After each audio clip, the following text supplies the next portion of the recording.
Shalom from Israel, I'm Ariel Ben Abraham. This week we're going to reflect on Psalm 53 by King David. We begin verse 1. A fool said in his heart, "There is no God." They have done, people, corruptly, they have done abominable iniquity. There is no one doing good. Now, King David is saying only a fool can say that. And again, fool in this case is not the fool we understand it today. In this case, when he's referring to a fool, he's not making a statement of pejorative statement or judgment. It's basically talking about an ignorant person. Usually in those times when they were talking about someone who was fool, was basically ignorant. So this is not like the foolishness, because there are people who are educated that can be fool. But in this case, an ignorant person is ignorant. And ignorant people have the tendency to do foolish things more than an educated person. So it's not saying it in, and again, it's a fool said in his heart, meaning that's what he thinks. Because he sees people doing evil, he says, there's no God. And he's blaming God for evil, basically. For evil people, I'm sorry. That's foolish. That's an ignorant appreciation, because he is missing the point, basically. Out of lack of information and lack of observation. It's clear. So we see people doing evil. We don't blame God for that. We blame the people who are doing evil. They know what good is. Now, if they don't know what goodness is and they're doing evil all the time, but they don't know what goodness is, then we have a problem. We ask God, these people don't know what good is, how are we going to fix this? But that's not the case. God created them with free will, knowing. They know what is right and they know what is wrong. They know what is good and they know what is evil. They choose to do evil, then you have to deal with them. Okay? So, now, there have been extreme cases in history. The case of Sodom and Amorah, the case of the generation of the flood. And they were extremely corrupted. And they were actually corrupted, meaning rotten, meaning death, to the eyes of God. So he said, this is, it's into the eyes of God, so imagine how bad it could have been. We don't know what God's eyes are. And by eyes, I'm talking about his wisdom. I'm not talking about a person with eyes. We know.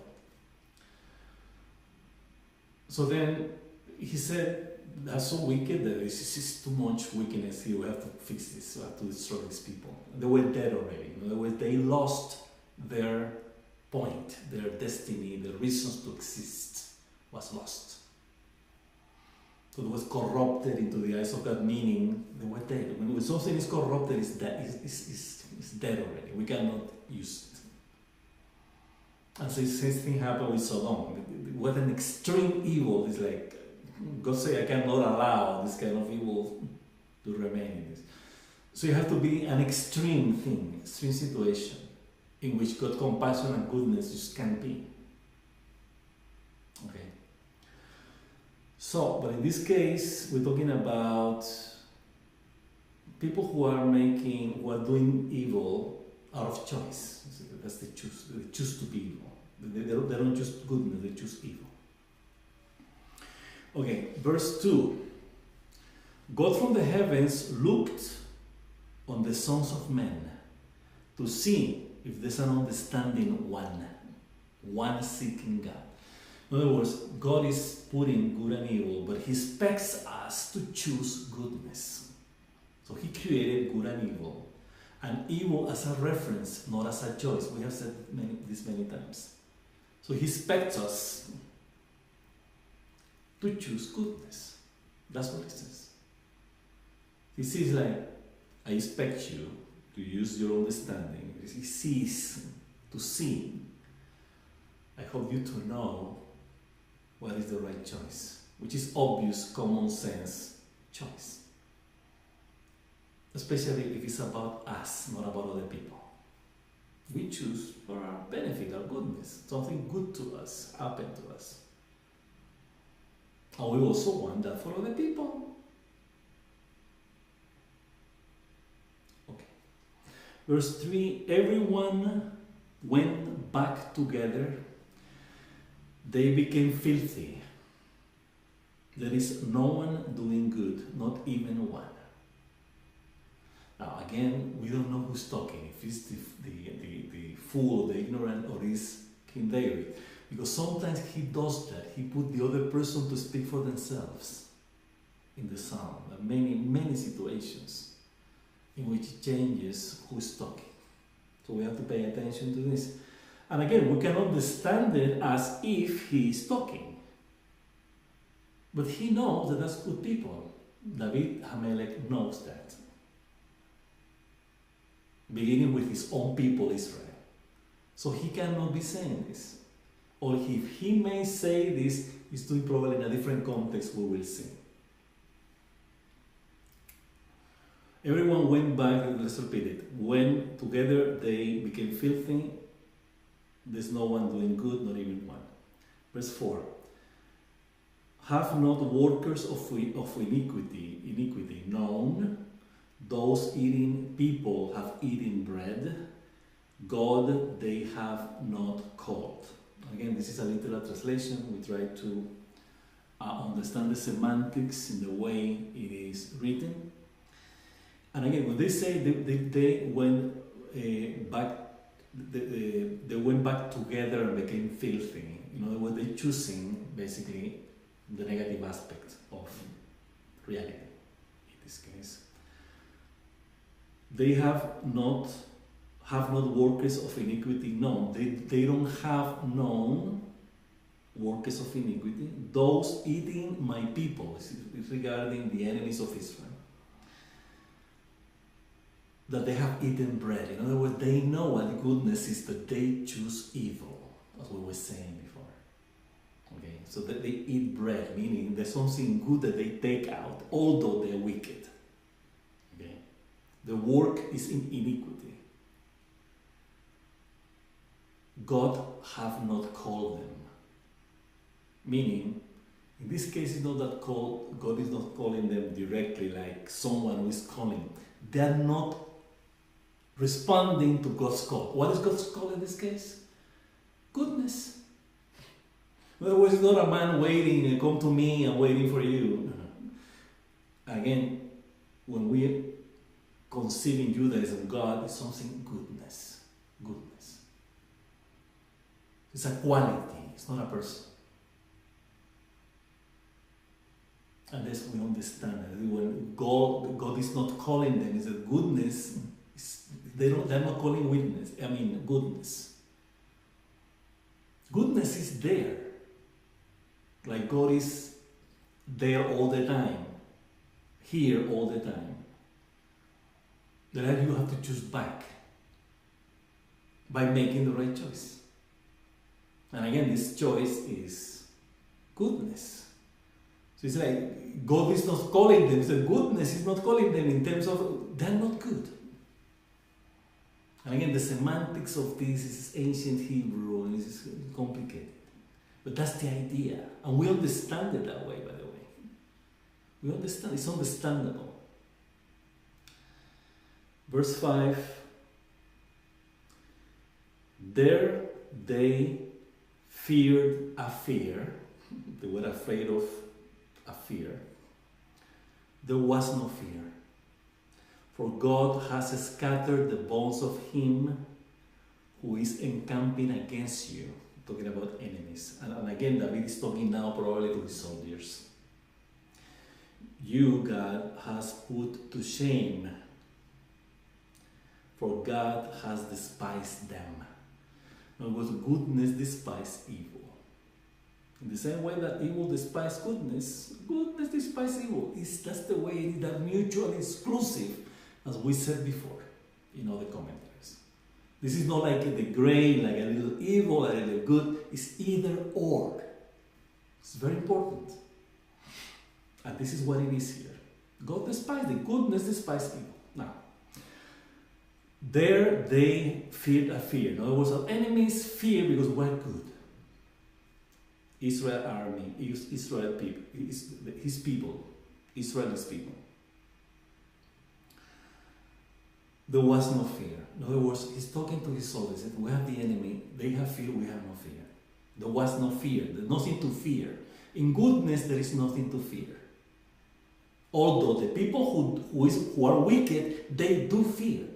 They fear a fear. Understood? For God has scattered the bones of him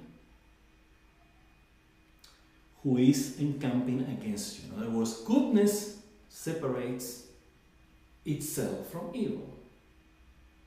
So in this case, God has scattered, meaning removed our enemies of our camp, who is encamping against you. So the enemies that is encamping against the soldiers, the people that David is talking. You has put to shame, he's talking about God, God has put to shame those, for God has despised them. And again, this is not about despising, this is about good and evil. We are good, we despise evil. We do. Verse 6 and the final verse, it's a very short psalm. So who does give from Zion, the salvation of Israel? Who does give from Zion the redemption of Israel? Of course, he's talking about God.